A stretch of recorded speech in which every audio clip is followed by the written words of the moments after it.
ফটিক দাদা, মা ডাকছে। আবার তুই মাখনকে মেরেছিস? বেশ করেছো।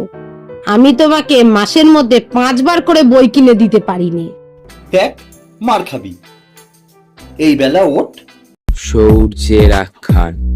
এখানে সব ধরনের বাংলা গল্প শোনানো হয়। শুরু হচ্ছে শর্ট অডিও সিনেমা। বৃহস্পতিবার 9:30 রাত, শুধু গল্প শোনার রাত, সঙ্গে সৌর্যদীপ।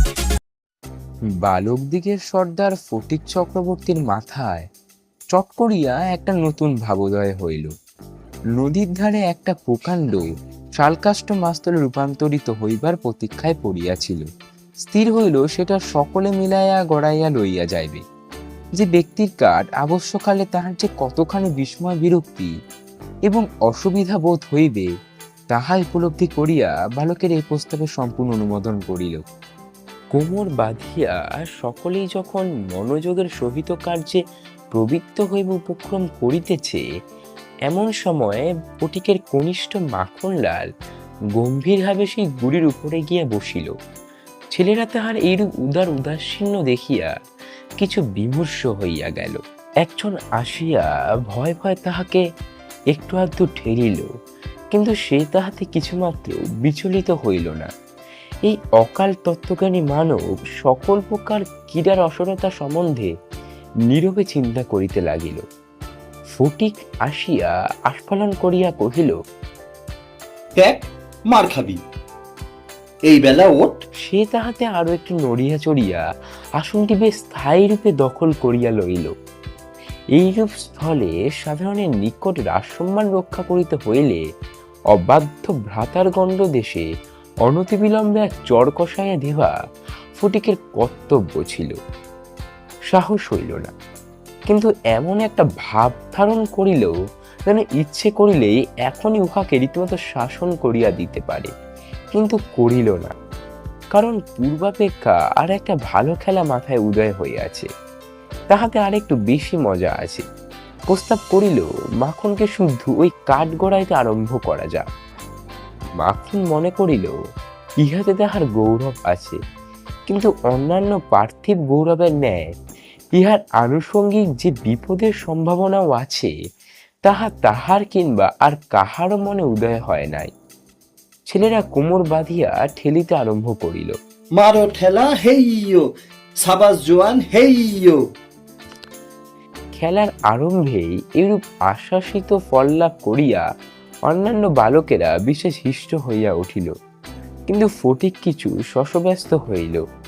মাখন তৎক্ষণাৎ ভূমিশয্যা ছাড়িয়া ফটিকের উপরে গিয়া পড়িল, একেবারে অন্ধভাবে মারিতে লাগিল। তাহার নাকে মুখে আঁচড় কাটিয়া কাঁদিতে কাঁদিতে গৃহবিমুখে গমন করিল। খেলা ভাঙিয়া গেল। ফটিক গোটা কত কাশ উৎপাদন করিয়া লইয়া একটা অর্ধনিমগ্ন নৌকার গুলুয়ের উপরে চড়িয়া বসিয়া চুপচাপ করিয়া কাশের গোড়া চিবাইতে লাগিল। এমন সময় একটা বিদেশি নৌকা ঘাটে আসিয়া লাগিল। একটা অর্ধবয়সী ভদ্রলোক কাঁচা গোঁফ এবং পাকা চুল লইয়া বাহির হইয়া আসিলেন। বালককে জিজ্ঞাসা করিলেন। বালক ডাঁটা চিবাইতে চিবাইতে কহিল, ওই হোথা। কিন্তু কোন দিকে যে নির্দেশ করিল কাহারও বুঝিবার সাধ্য রইল না। ভদ্রলোকটি আবার জিজ্ঞাসা করিলেন, কোথা? সে বলিল, জানি নে। বলিয়া পূর্ব তৃণমূল হইতে রসগ্রহণে প্রবৃত্ত হইল। বাবুটি তখন অন্য লোকের সাহায্য অবলম্বন করিয়া চক্রবর্তীদের গৃহের সন্ধানে চলিলেন। অবিলম্বে বাঘাবাগ দিয়ে আসিয়া কহিল, ফটিক দাদা, মা ডাকছে। ফটিক কহিল, যাব না। বাঘা তাহাকে বলপূর্বক আড়কোলা করিয়া তুলিয়া লইয়া গেল। ফটিক নিষ্ফল আক্রোশে হাত পা ছুড়িতে লাগিল। ফটিককে দেখিবা মাত্র তাহার মা অগ্নিমূর্তি হইয়া কহিলেন, আবার তুই মাখনকে মেরেছিস? ফটিক কহিল, না, মারিনি। ফের মিথ্যা কথা বলছিস। কখনো মারিনি। মাখনকে জিজ্ঞাসা করো। মাখনকে প্রশ্ন করাতে মাখন আপনার পূর্ব নালিশের সমর্থন করিয়া বলিল, হ্যাঁ, মেরেছে। তখন আর ফটিকের সহ্য হইল না। দ্রুত গিয়া মাখনকে এক সশব্দ চর কষাইয়া দিয়া কহিল, ফের মিথ্যে কথা। মা মাখনের পক্ষ লইয়া ফটিককে সবেগে নাড়া দিয়া তাহার পৃষ্ঠে 2-3টা প্রবল চপাটে ঘাত করিলেন। ফটিক মাকে ঠেলিয়া দিল। মা চিৎকার করিয়া কহিলেন, তুই আমার গায়ে হাত তুলিস? এমন সময় সেই কাঁচা পাকা বাবুটি ঘরে ঢুকিয়া বলিলেন। কি হচ্ছে তোমাদের? ফটিকের মা বিস্ময়ে আনন্দ বিব্রত হইয়া কহিলেন, ও মা, এই যে দাদা, তুমি কবে এলে? বলিয়া গড় করিয়া প্রণাম করিলেন। বহুদিন হইল দাদা পশ্চিমে কাজ করিতে গিয়াছিলেন। ইতিমধ্যে ফটিকের মার 2 সন্তান হইয়াছে, তাহার অনেকটা বাড়িয়া উঠিয়াছে। তাহার স্বামীর মৃত্যু হইয়াছে, কিন্তু একবারও দাদার সাক্ষাৎ পায় নাই। আজ বহুকাল পরে দেশে ফিরিয়া আসিয়া বিশ্বম্বর বাবু তাহার ভগিনীকে দেখিতে আসিয়াছে। কিছুদিন খুব সমাহরে গেল। অবশেষে বিদায় লইবার 2-1 দিন পূর্বে বিশ্বম্বর বাবু তাহার ভগিনীকে ছেলেদের পড়াশোনা এবং মানসিক উন্নতির সম্বন্ধে প্রশ্ন করিলেন। উত্তরে ফটিকের অবাধ্য উচ্ছৃঙ্খলতা, পাঠে অমনোযোগ এবং মাখনের সুশান্ত সুশীলতা ও বিদ্যানুরাগের বিবরণ শুনিলেন। তার ভগিনী কহিলেন, ফটিক আমার হাড় জ্বালাতন করিয়াছে। শুনিয়া বিশ্বম্ভর প্রস্তাব করিলে তিনি ফটিককে কলিকাতা লইয়া গিয়া নিজের কাছে রাখিয়া শিক্ষা দেবেন। বিধবা এ প্রস্তাবে সহজে সম্মত হইলেন। ফটিককে জিজ্ঞাসা করিলে, কেমন রে ফটিক, মামার সঙ্গে কলকাতায় যাবি? ফটিক লাফাইয়া উঠিয়া বলিল, যাব। যদিও ফটিককে বিদায় করিতে তাহার মায়ের আপত্তি ছিল না, কারণ তাহার মনে সর্বদা আশঙ্কা ছিল কোনোদিন সে মাখনকে জলেই ফেলিয়া দেয় কি মাথা ফাটায় কি একটা দুর্ঘটনা ঘটায়। তথাপি ফটিকের বিদায় গ্রহণের জন্য এতাদৃশ আগ্রহে দেখিয়া তিনি ইয়ৎ ক্ষুণ্ণ হইলেন। কবে যাবে? কখন যাবে? করিয়া ফটিক তাহার মামাকে অস্থির করিয়া তুলিল। উৎসাহে তাহার রাত্রে নিদ্রা হয় না। অবশেষে যাত্রাকালে আনন্দে উদার জড়বশত তাহার ছিপঘুড়ি লাটায় সমস্ত মাখনকে পুত্র পৈত্রাদিক্রমে ভোগদখল করিবার পুরা অধিকার দিয়া গেল। কলিকাতা মামার বাড়ি পৌঁছিয়া প্রথমত মামির সঙ্গে আলাপ হইল। মামি এই অনাবশ্যক পরিবার বৃদ্ধিতে মনে মনে যে বিশেষ সন্তুষ্টি হইয়াছিলেন তাহা বলিতে পারি না। তাহার নিজের 3টি ছেলে লইয়া তিনি নিজের নিয়মে ঘরকন্যা পাতিয়া বসিয়া আছে। ইহার মধ্যে সহসা একটি 13 বৎসরে অপরিচিত অশিক্ষিত পাড়াগাঁয়ের ছেলে ছাড়িয়া দিলে কিরূপ একটা বিপ্লবের সম্ভাবনা উপস্থিত হয়। বিশ্বম্ভরের এত বয়স হইল, তবু কিছুমাত্র যে জ্ঞানকাণ্ড আছে। বিশেষত 13-14 বৎসরের ছেলের মতো পৃথিবীতে এমন বালাই আর নাই। শোভাও নাই, কোনো কাজেও লাগে না, স্নেহ উদ্বেগও করে না। তাহার সঙ্গ সুখও বিশেষ প্রার্থনীয় নহে। তাহার মুখে আধো আধো কথাও ন্যাকামি, পাকা কথাও জ্যাঠামি এবং কথা মাত্রই প্রগলভতা। হঠাৎ কাপড় চোপড়ের পরিমাণ রক্ষা না করিয়া বেমানার রূপে বাড়িয়া ওঠে। লোকে সেটা তাহার একটা কুশ্রী স্পর্ধারূপ জ্ঞান করে। তাহার শৈশবের লালিত্য এবং কণ্ঠস্বরে মিষ্টতা সহসা চলিয়া যায়। লোকে সেজন্য তাহাকে মনে মনে অপরাধ না দিয়া থাকিতে পারে না। শৈশব এবং যৌবনের অনেক দোষ মাফ করা যায়, কিন্তু এই সময় কোনো স্বাভাবিক অনিবার্য ত্রুটিও যেন অসহ্য বোধ হয়। সেও সর্বদা মনে মনে বুঝিতে পারে পৃথিবীর কোথাও সে ঠিক খাপ খাইতেছে না। এই জন্য আপনার অস্তিত্ব সম্বন্ধে সর্বদা লজ্জিত ক্ষমাপ্রাপ্তি হইয়া থাকে। অথচ এই বয়সে স্নেহের জন্য কিঞ্চিৎ অতিরিক্ত কাতরতা মনে জন্মায়। এই সময় যদি সে কোনো সহৃদয় ব্যক্তির নিকট হইতে স্নেহ কিংবা সখ্য লাভ করিতে পারে, তবে তাহার নিকট আত্মবিকৃতি হইয়া থাকে, কিন্তু তাহাকে স্নেহ করিতে কেউ সাহস করে না, কারণ সেটা সাধারণে প্রশ্রয় বলিয়া মনে করে। সুতরাং তাহার চেহারা এবং ভাবখানা অনেকটা প্রভুহীন পথের কুকুরের মতো হইয়া যায়। অতএব এমন অবস্থায় মাতৃভবন ছাড়া আর কোনো অপরিচিত স্থান বালকের পক্ষে নরক।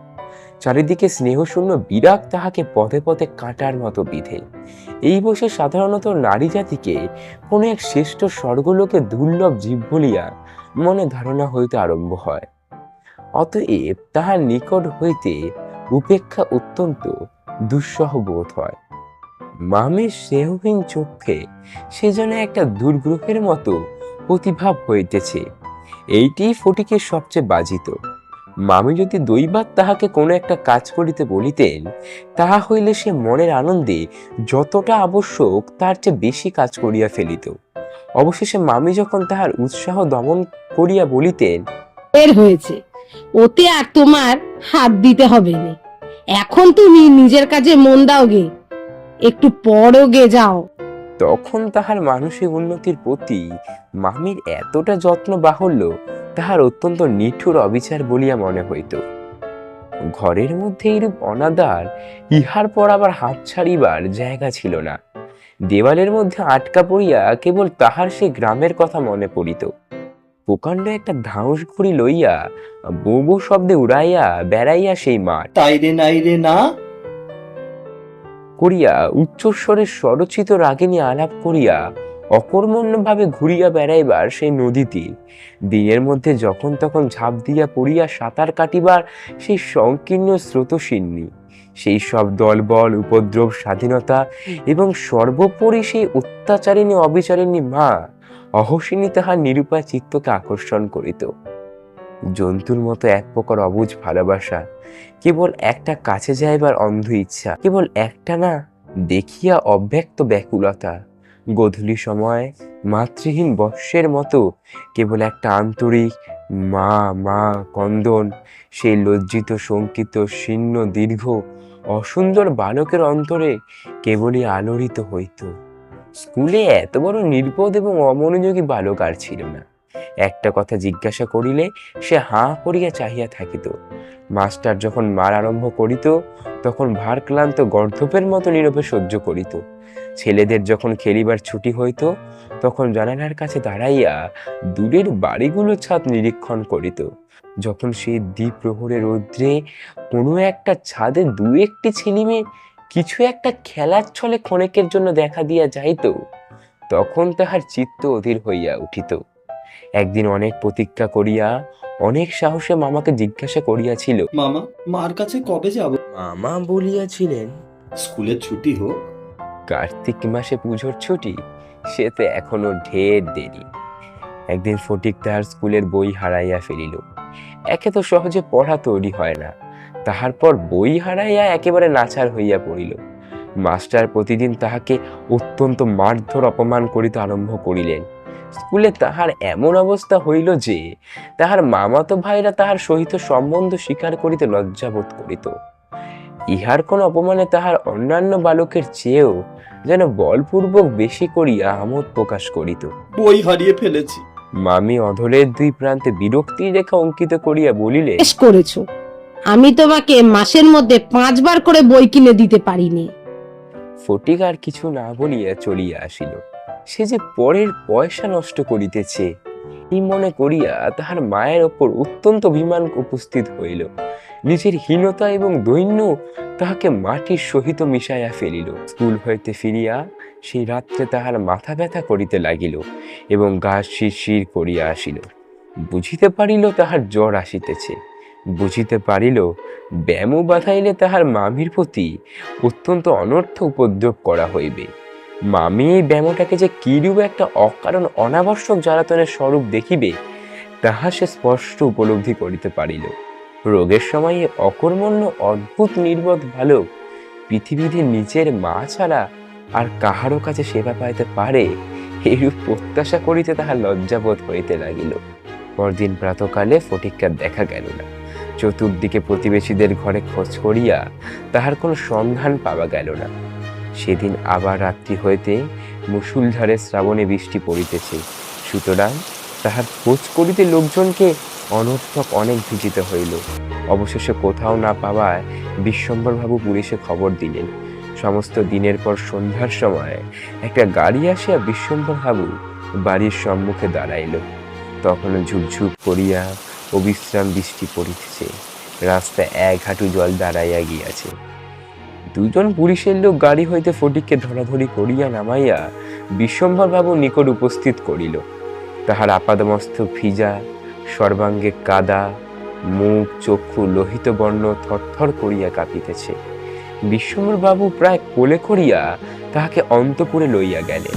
আমি তাহাকে দেখিয়াই বলিয়া উঠিলেন, কেন বাপু, পরের ছেলেকে নিয়ে কেন এ কর্মভোগ? দাও, ওকে বাড়ি পাঠিয়ে দাও।